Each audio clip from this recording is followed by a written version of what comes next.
সমান সমান করে, সে যতটুকু করলো আমি ততটুকু করলাম, যে সমান সমান করে ওই ব্যক্তি আত্মীয়তার সম্পর্ক রক্ষাকারী নয়। ওয়ালাকিনাল ওয়াসিলুল লাযী ইযা কাতাআত রাহিমাহু সালাহা, বরং আত্মীয়তার সম্পর্ক রক্ষাকারী হচ্ছে ওই ব্যক্তি যার সাথে আত্মীয়তার সম্পর্ক ছিন্ন করার পর এই ব্যক্তি পুনরায় তার সাথে আত্মীয়তার সম্পর্ক পুনঃস্থাপন করে। সুবহানাল্লাহ। আত্মীয়তার সম্পর্ক রক্ষাকারী হচ্ছে ওই ব্যক্তি আপনার সাথে আপনার আত্মীয়তা সম্পর্ক ছিন্ন করেছে, আপনি জোড়া লাগাইছেন, আপনি একবারে তাদেরকে সালাম দিচ্ছেন, কথা বলছেন, তার খোঁজ খবর দিচ্ছেন, আপনি হচ্ছেন আত্মীয়তার সম্পর্ক রক্ষাকারী। আপনাকে সালাম দিচ্ছে, আপনি জবাব দিচ্ছেন, আপনাকে খোঁজ খবর দিচ্ছে, আপনি দিচ্ছেন, এটা আত্মীয়তার সম্পর্ক রক্ষাকারী না। আমরা তো সেটাই করে আছি, আমাকে কিছু করলে আমি করি না, কিন্তু আমি একবারে তাদেরকে খোঁজ খবর নেয়া, তাদের সুখে দুঃখে পাশে থাকা, তারা বিপদগ্রস্ত হলে তাদেরকে সহায়তা করা, এগুলো আমরা করি না। এই আত্মীয়তার সম্পর্ক এটা যেন অটুট থাকে, এই জন্য নবী সাল্লাল্লাহু আলাইহি ওয়াসাল্লাম কি বলেছেন, তাদেরকে দান সাদাকা করলে ডাবল সওয়াব।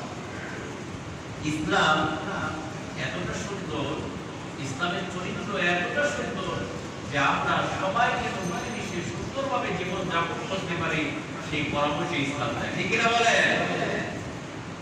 ঝগড়া বিবাদ, একে অপরের সাথে মারামারি হানাহানি, এগুলো ইসলাম চায় না। ইসলাম সৌহার্দ্য, শান্তি, সম্প্রীতি এগুলো বজায় রাখতে চায়। ঠিক কিনা বলেন? রাসূল করিম সাল্লাল্লাহু আলাইহি ওয়াসাল্লাম তিনি শুধু ওয়াজ করেই ক্ষান্ত ছিলেন না।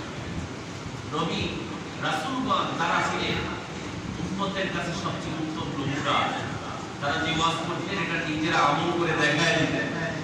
নবীজি সাল্লাল্লাহু আলাইহি ওয়াসাল্লাম তিনি শুধু আত্মীয়তার বন্ধন রক্ষা করার ব্যাপারে ওয়াজই করেন নাই, বরং তিনি আত্মীয়তার বন্ধন, আত্মীয়তার সম্পর্ক রক্ষা করে আমাদের কাছে নমুনা হিসেবে, মডেল হিসেবে নিজেকে উপস্থাপন করেছেন। কিভাবে? আমরা সকলেই সেই ঘটনা জানি।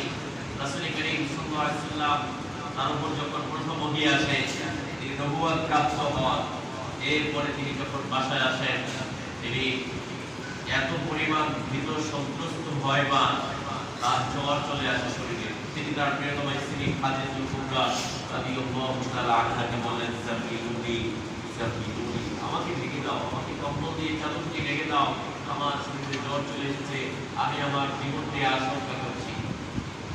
খাদিজাতুল কুবরা রাদিয়াল্লাহু তাআলা আনহা এই সময় নবী সাল্লাল্লাহু আলাইহি ওয়াসাল্লামকে যে কথাগুলো বলে সান্ত্বনা দিয়েছিলেন, সেই কথাগুলোর মধ্যে অন্যতম গুরুত্বপূর্ণ একটি পয়েন্ট ছিল এই, আপনি তো আত্মীয়তার সম্পর্ক রক্ষাকারী, আপনি দুস্থ, অভাবী, গরীব এদেরকে সাহায্যকারী, বিপদগ্রস্তের পাশে আপনি দাঁড়ান, আপনি মজলুমদের সাথী। সুতরাং আপনার জীবন বিপন্ন হতে পারে না, আপনাকে আপনার উপর আল্লাহ কিছুতেই গজব নাযিল করতে পারে না। সুবহানাল্লাহ। এখান থেকে আমরা দেখলাম খাদিজা রাদিয়াল্লাহু তাআলা আনহা তিনি নবী সাল্লাল্লাহু আলাইহি ওয়াসাল্লামকে আত্মীয়তার সম্পর্ক রক্ষাকারী হিসেবে সার্টিফিকেট দিয়েছেন। ঠিক এটা বলেন? প্রিয় ভাই, নবী সাল্লাল্লাহু আলাইহি ওয়াসাল্লাম বলেন, আর-রাহমু মুতাআল্লাকাতুন বিল আরশি, রহিম আত্মীয়তার বন্ধন, আত্মীয়তার এই সম্পর্ক এটা আল্লাহ রাব্বুল আলামিনের আরশের সাথে চলে আছে। তাকুলু মান ওয়াসালানি ওয়াসালাল্লাহ ওয়া মান কাতাআনি কাতাআল্লাহ।